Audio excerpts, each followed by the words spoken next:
Bharatiya Janata party ने धनवार विधानसभा क्षेत्र से बाबूलाल मरांडी को प्रत्याशी बनाया है। सहज, सरल और जनता की सेवा में हमेशा हाजिर रहने वाले बाबूलाल मरांडी झारखंड राज्य के पहले मुख्यमंत्री रहे हैं। बाबूलाल मरांडी ने शिबू सोरेन को हराकर पहली जीत दर्ज की थी। 5 बार लोकसभा चुनाव जीतने वाले बाबूलाल मरांडी ने शिबू सोरेन की पत्नी को भी चुनाव हराया है। भारतीय जनता पार्टी के प्रदेश अध्यक्ष बाबूलाल मरांडी धनवार विधानसभा क्षेत्र के निवर्तमान विधायक हैं। पेश है उनसे बातचीत के प्रमुख अंश। देखिए, स्वाभाविक है, धनवार विधानसभा क्षेत्र में ही मेरा जन्म स्थान है। वहीं पर जन्मे हैं, वहीं पर पले बढ़े, पढ़ाई लिखा है, वहीं से हाई स्कूल तक पढ़ाई किए हैं। तो हमारा वो स्वाभाविक क्षेत्र है। तो स्वाभाविक क्षेत्र पहले भी विधायक वहीं से थे और इस बार भी पार्टी ने वहीं से प्रत्याशी बनाया। देखिए, मैं बार बार लोगों से कहा करता हूं कि भाई हमारा घर ऐसे तीसरी पड़ता है। तो मैं लोगों से कहता था कि भाई तीसरी दुनिया है। पहले आने जाने के कोई साधन नहीं थे, सड़कें नहीं हुआ करता था, नदी नाला में कोई पुल कलवट ये सब कुछ भी नहीं था। यानी जो बुनियादी जिसको कहते हैं सुविधा, उसकी घोर अभाव थी। तो झारखंड बना तो फिर धीरे धीरे काफ़ी कुछ काम हुआ है और हमारी प्रयास है को तीसरी दुनिया से पहली दुनिया के कतार में उस क्षेत्र को हम ले आवे। अर्थात जो सुविधाएं आपको शहर में दिखती है वो सुविधाएं हम कोशिश करेंगे उन क्षेत्रों में भी दिखाई पड़े।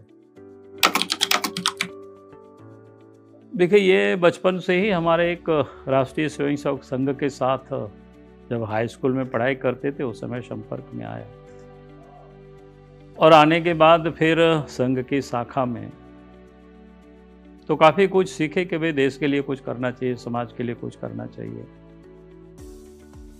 और उस समय से एक जुनून सा बन गया कि नहीं, काम करना है देश के लिए, तो समाज के लिए। तो वर्षों तक मैं घर छोड़ कर के बाहर चला गया था। लोगों को पता भी नहीं था कि मैं क्या करता हूँ, कहाँ रहता हूँ, कैसे रहता हूँ। हम बताते भी नहीं थे क्योंकि दबाव काफ़ी होता था, क्योंकि पहले मास्टर थे, शिक्षक थे प्राथमिक विद्यालय में, सरकारी स्कूल में। फिर हम उसे छोड़ करके भाग गए थे। तो स्वाभाविक है कि नौकरी बहुत मुश्किल से मिलता है। तो परिवार का दबाव था, हित कुटुंब का दबाव था, दोस्त यार का दबाव था। तो फिर मैंने बताना छोड़ दिया कि हम क्या करते हैं। जब 91 में जब हम लोकसभा के चुनाव लड़े तब दुनिया को पता चला कि भाई ये व्यक्ति राजनीति करते हैं और बीजेपी के चुनाव लड़े।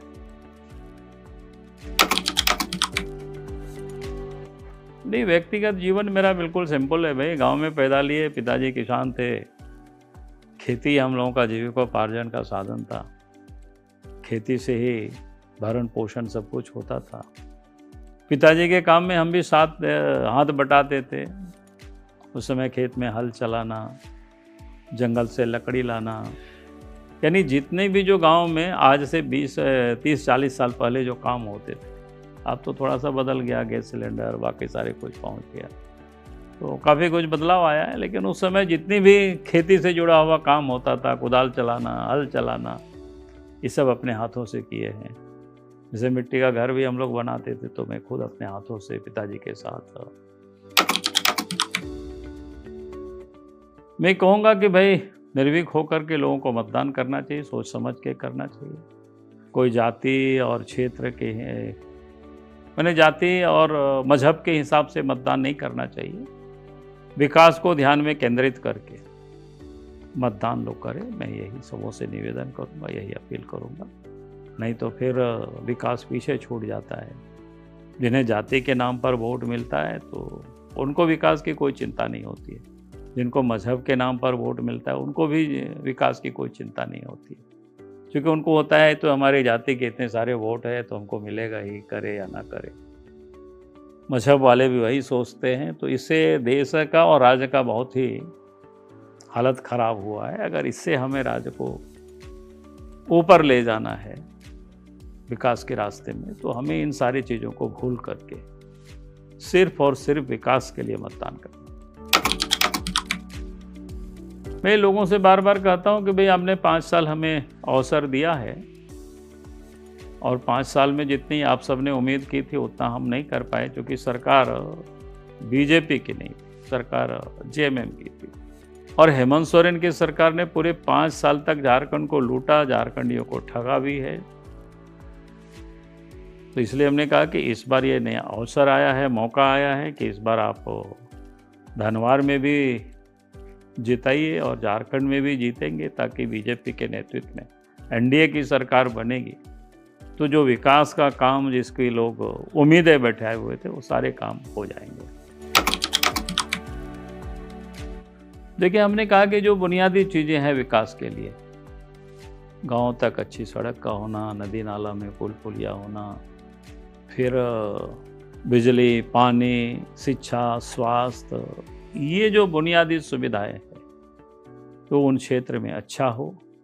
और साथ ही वहाँ की एक बड़ी मौलिक समस्या है ढिबरा को लेकर के, जो लोग जीविकोपार्जन करते थे आज वो बंद पड़ा हुआ है हेमंत के राज्य में।